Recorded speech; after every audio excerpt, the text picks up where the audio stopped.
kelas 9. Pada video kali ini, kita akan membahas materi tentang perkembangan sistem pemerintahan di Indonesia.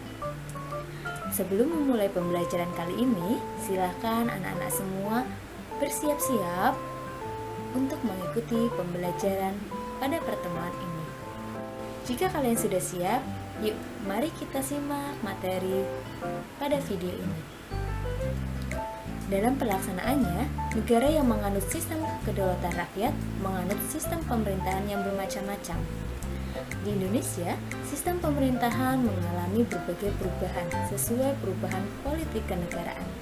Untuk lebih memahami materi mengenai sistem pemerintahan, yuk kita lanjut di slide yang berikutnya. Macam-macam sistem pemerintahan yang pertama yaitu sistem pemerintahan parlementer. Sistem pemerintahan parlementer merupakan sebuah sistem pemerintahan di mana parlemen memiliki peran penting dalam pemerintahan. Parlemen memiliki wewenang dalam mengangkat perdana menteri dan parlemen dapat menjatuhkan pemerintahan dengan mengeluarkan mosi tidak percaya. Ciri-ciri dari sistem pemerintahan parlementer yang pertama, adanya pemisahan antara kepala pemerintah dengan kepala negara. Yang kedua, kepala pemerintahan adalah seorang perdana menteri dan kepala negara adalah seorang presiden, raja, atau sultan ataupun kaisar. Ciri yang ketiga, kepala pemerintahan dipilih oleh seorang parlemen atau DPR. Sistem pemerintahan yang kedua yaitu sistem pemerintahan semi-parlementer. Ciri-ciri dari sistem pemerintahan semi-parlementer yaitu menteri diangkat oleh seorang presiden.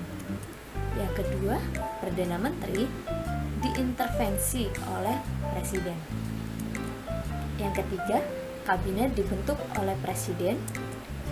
Yang keempat, menteri-menteri secara perorangan dan keseluruhan bertanggung jawab kepada parlemen. Dan yang kelima, presiden berkedudukan sebagai kepala negara dan kepala pemerintahan.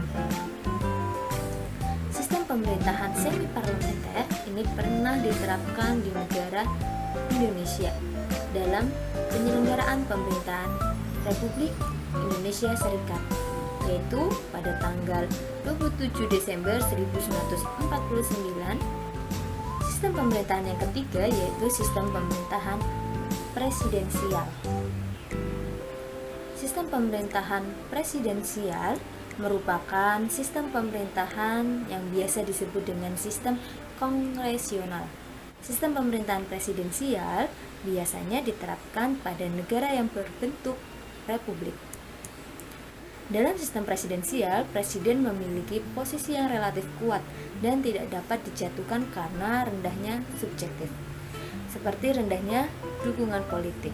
Namun, masih ada mekanisme untuk mengontrol presiden. Jika presiden melakukan pelanggaran konstitusi, pengkhianatan terhadap negara, dan terlibat masalah kriminal, maka posisi presiden bisa dijatuhkan. Bila presiden diberhentikan karena pelanggaran-pelanggaran tertentu, maka wakil presidenlah yang akan menggantikan posisinya. Ciri-ciri dari sistem pemerintahan presidensial yaitu presiden berkedudukan sebagai kepala negara dan kepala pemerintahan.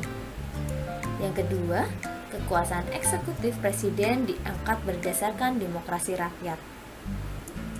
Yang ketiga, presiden memiliki hak prerogatif atau disebut juga dengan hak istimewa.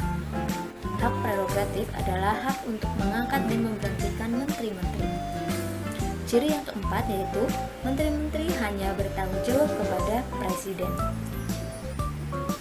Dan ciri yang kelima, presiden tidak bertanggung jawab kepada kekuasaan legislatif atau DPR. Prinsip sistem pemerintahan di Indonesia. Yang pertama, Indonesia adalah negara yang berdasarkan pada hukum. Yang kedua, pemerintah berdasarkan atas sistem konstitusi. Yang ketiga, kedaulatan ada di tangan rakyat dan dilaksanakan menurut Undang-Undang Dasar. Yang keempat, presiden adalah penyelenggara pemerintahan tertinggi. Yang kelima, Presiden tidak bertanggung jawab kepada DPR. Yang keenam, Menteri Negara adalah pembantu Presiden dan bertanggung jawab kepada Presiden. Dan yang terakhir, Presiden memiliki kekuasaan tidak tak terbatas. Nah, berikut tadi adalah materi pada pembelajaran kita di pertemuan ini. Untuk memperdalam materi kalian, saatnya kita kuis. Untuk kuis hari ini, silakan kalian simak baik-baik. Untuk kuis pada pertemuan kali ini, silakan kalian jawab pertanyaan berikut ini. Berdasarkan penjelasan sistem pemerintahan di atas, menurut kalian sistem pemerintahan apa yang tepat untuk digunakan oleh negara Indonesia pada saat ini? Tulislah jawaban kalian di kolom komentar dengan format nama, kelas, dan jawaban kalian. Ingat ya, menurut pendapat kalian. Oke, sampai di sini pembahasan kita pada pertemuan kali ini. Terima kasih, sampai bertemu di pertemuan berikutnya. Selamat belajar dan tetap semangat.